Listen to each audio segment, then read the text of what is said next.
Siapa di sini yang ngerasa udah kerja keras siang dan malam, ambil side job ini itu, tapi rezekinya masih terasa seret.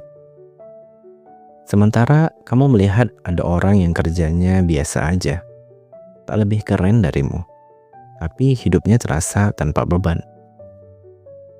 Bisa beli ini itu, jalan-jalan ke sana kemari, dan terlihat happy-happy aja gitu. Malah sering dapat rezeki yang tak terduga-duga, kayak dapat door prize dan lain-lain gitu. Sementara kamu rasanya mati-matian memenuhi kebutuhan hidupmu dan keluarga. Bisa jadi rahasianya adalah satu hal sederhana tapi luar biasa, rasa syukur. Hari ini kita akan bahas satu ilmu kehidupan yang bisa mengubah cara kamu melihat uang, rezeki, dan kelimpahan. Seni bersyukur untuk meraih rezeki. Syukur bukan cuma soal mengucapkan terima kasih, tapi tentang menyadari apa yang sudah ada dan merasakannya sebagai anugerah. Dalam banyak ajaran spiritual, syukur adalah benih utama dalam kelimpahan. Dalam Al-Quran juga disebutkan, jika kamu bersyukur maka Allah akan menambah nikmat untukmu. Syukur itu magnet rezeki. Syukur membuat kita fokus pada apa yang ada dan apa yang sudah kita miliki, bukan apa yang kurang. Dan ketika kita frekuensinya positif, kita lebih terbuka terhadap peluang, solusi, dan ide-ide yang menghasilkan uang.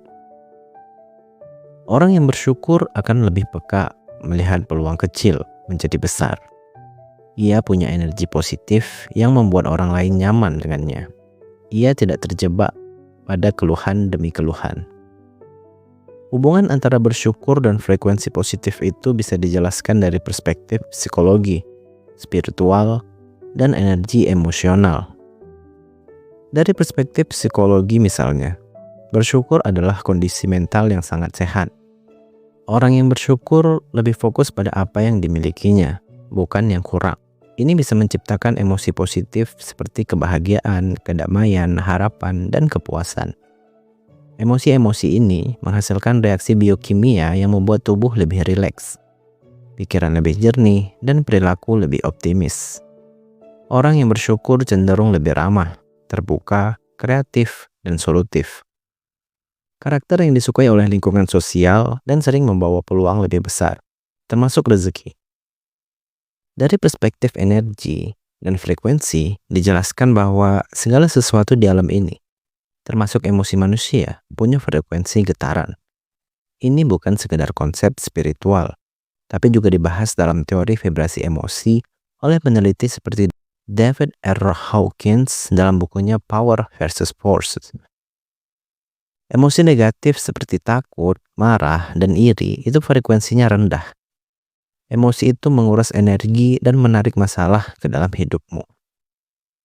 Sementara emosi positif seperti cinta, syukur, dan damai itu frekuensinya tinggi, menguatkan energi dan menarik kebaikan. Syukur adalah salah satu emosi dengan frekuensi yang tinggi. Sehingga saat kita bersyukur, kita memancarkan vibrasi yang selaras dengan kelimpahan. Seperti magnet, frekuensi ini menarik lebih banyak hal baik ke dalam hidup kita. Contoh sederhananya, bayangkan ada dua orang yang mengalami situasi yang sama. Misalnya kehilangan uang 100.000. Orang pertama marah, kesal, dan mengutuk nasib. Ia marah pada istrinya, pada anaknya, dan orang-orang lain di sekitarnya ikut terciprat kemarahannya. Hal ini membuat orang-orang di sekitarnya menjadi tak nyaman. Lebih buruk lagi, dia menarik lebih banyak kesialan hari itu, hanya karena dia tak bisa mempertahankan frekuensi positifnya. Sementara orang kedua bilang, alhamdulillah cuman segitu yang hilang. Semoga ini jadi pengganti hal baik yang lebih besar. Lalu dia lanjut beraktivitas dengan tenang. Tanpa sadar, orang kedua menjaga frekuensi positifnya. Dan dari ketenangan itu sering muncul inspirasi, peluang, bahkan keajaiban-keajaiban kecil yang membuka pintu rezeki baru. Terus korelasi antara frekuensi positif dan peluang-peluang serta keajaiban apa bang? Jadi ada yang namanya law of attraction, alias hukum tarik-menarik. Sederhananya, kita menarik apa yang kita pancarkan. Artinya, saat seseorang memancarkan frekuensi positif, emosi seperti rasa syukur, cinta, damai, optimisme, dia cenderung melihat hidup dari sisi yang lebih terbuka, lebih cepat mengenali peluang karena pikirannya tidak kabur oleh emosi negatif. Menarik orang-orang dan situasi yang juga berada dalam frekuensi serupa. Pernah nggak kamu ketika ngerasa berada di titik terendah, merasa tidak punya uang, merasa depresi, dan sedih terus-menerus, merasa rendah diri karena miskin, terus kamu bertemu atau lebih dekat dengan orang yang kurang lebih kondisinya sama denganmu? Bukan bertemu dengan orang yang sebaliknya, yang mungkin bisa membantumu, tapi kamu malah bertemu dan dekat dengan orang yang kondisinya kurang lebih sama sepertimu. Nah, itu maksudnya. Sementara orang yang bersyukur dan tenang lebih mudah mendapatkan bantuan, ajakan kolaborasi, atau sekedar rezeki tak terduga. Ini sering disebut sebagai keajaiban oleh mereka yang mengalaminya. Nah, kalau dari psikologi, ini dikenal dengan konsep Boden and Build Theory dari Barbara Fredrickson. Dia menjelaskan emosi positif memperluas cara kita berpikir dan bertindak. Saat pikiran kita terbuka, kita membangun lebih banyak sumber daya psikologis, sosial, dan intelektual. Orang yang bersyukur dan bahagia lebih produktif, kreatif, dan fleksibel dalam berpikir. Lebih disukai dalam lingkungan sosial, sehingga peluang kerja, proyek, dan bantuan lebih mudah datang. Seperti radio, kamu hanya menangkap channel yang frekuensinya kamu setel.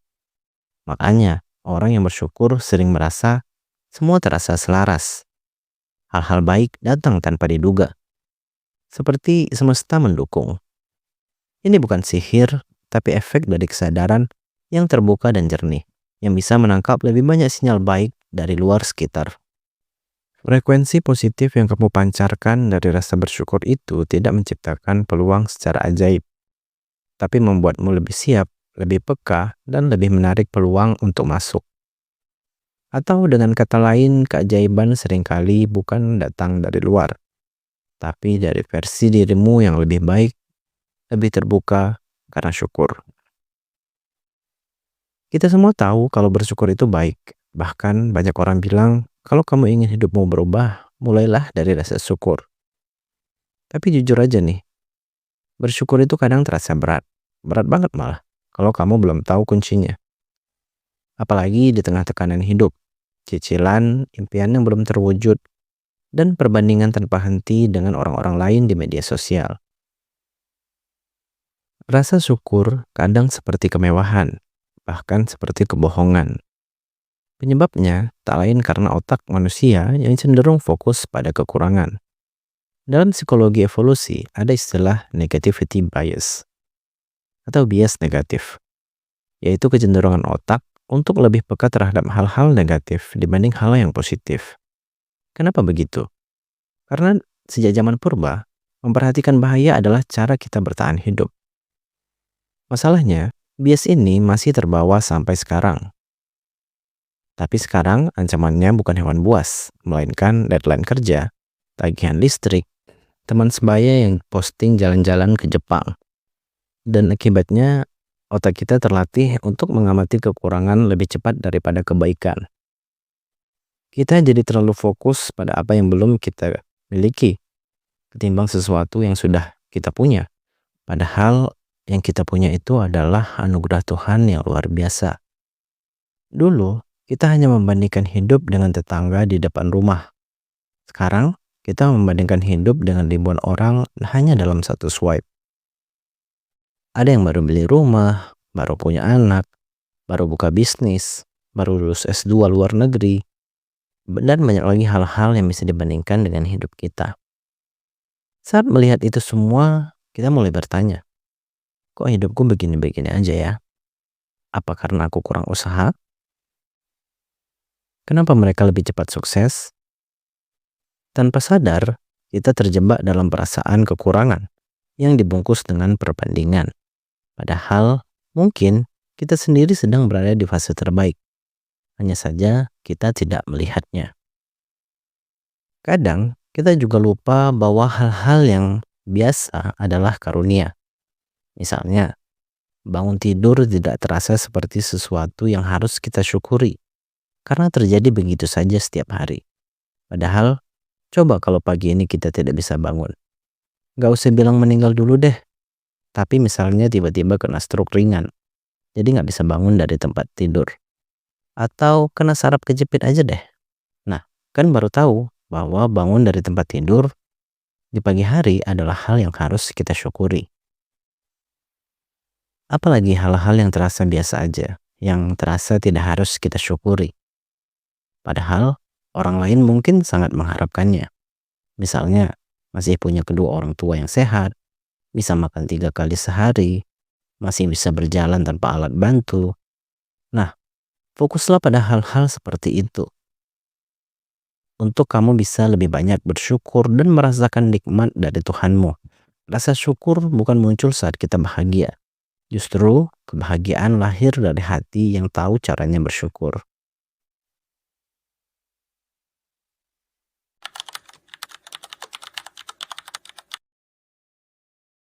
Syukur membentuk mindset kelimpahan atau abundance mindset. Sementara ketidaksyukuran melahirkan mindset kekurangan atau scarcity mindset.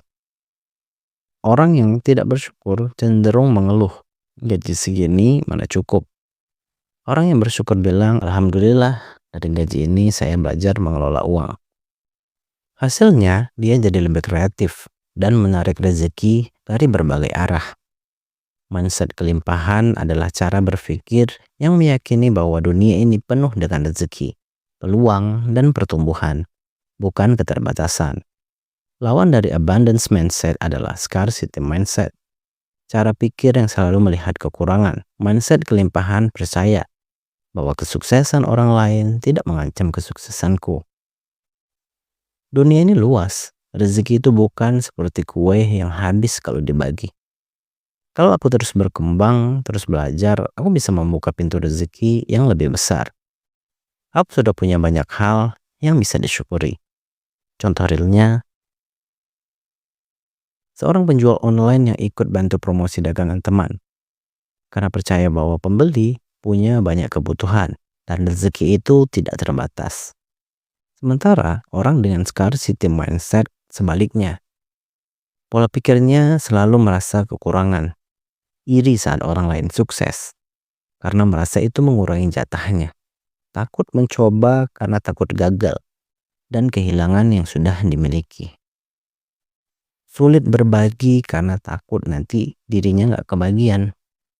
Contohnya, ketika temanmu membeli rumah, kamu malah merasa hidupmu makin tertinggal, bukan ikut senang dan menjadikan itu motivasi.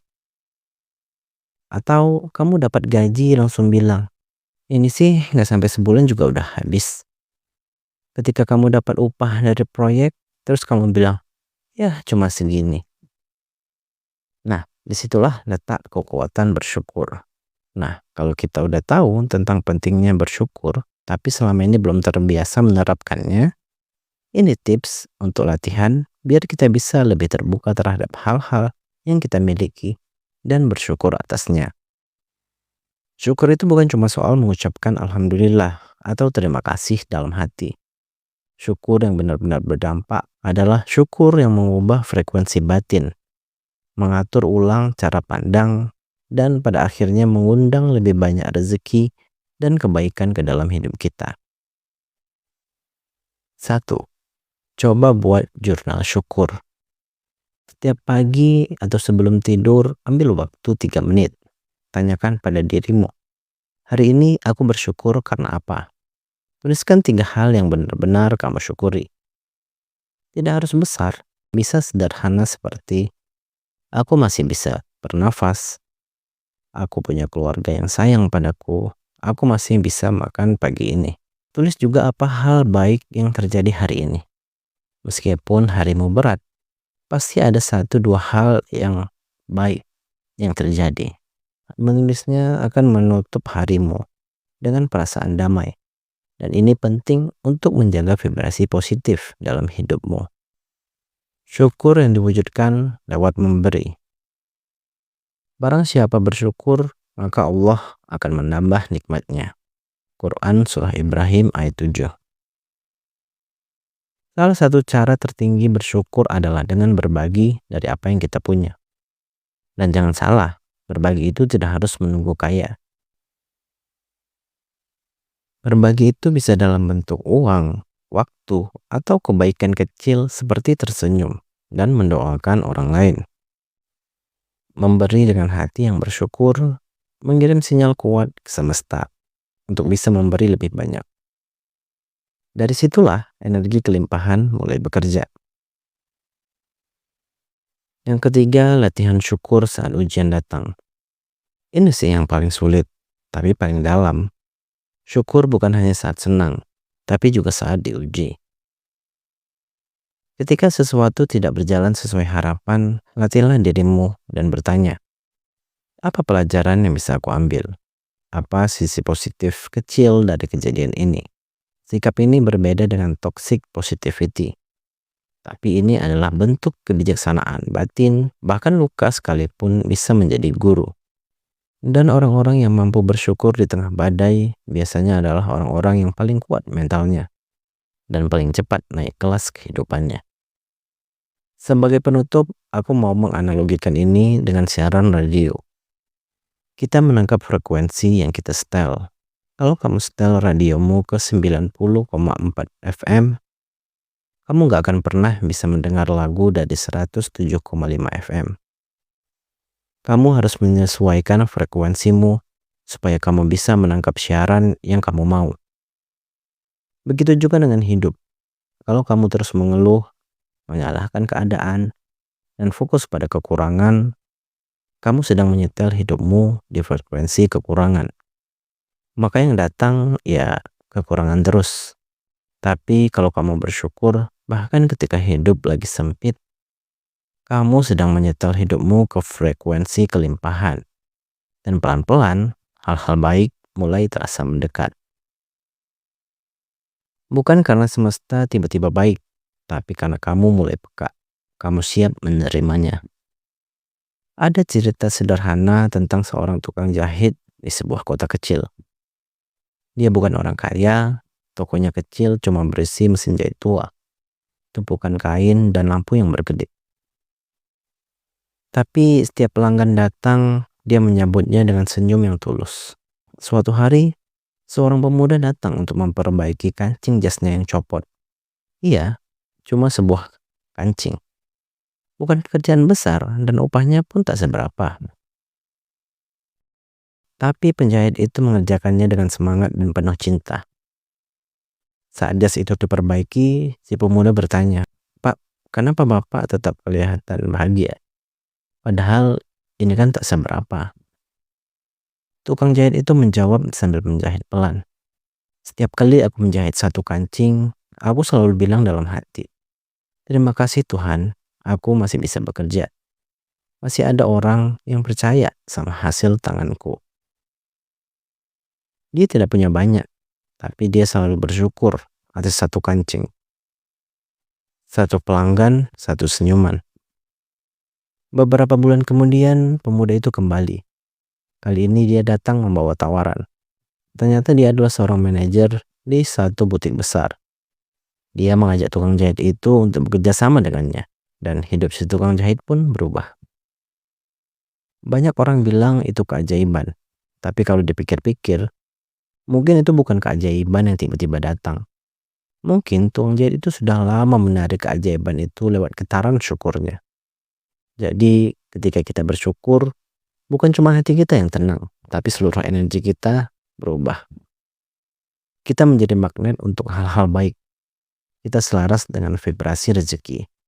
Kita tidak mengejar keajaiban, kita menjadi ruang yang siap menerimanya. Terima kasih sudah menonton video ini. Jangan lupa like, komen, dan share jika kamu suka. Ajak teman-temanmu untuk lebih banyak bersyukur, agar sama-sama kita diberikan kelimpahan rezeki. Jangan lupa juga untuk subscribe channel ini. Sampai jumpa di video selanjutnya.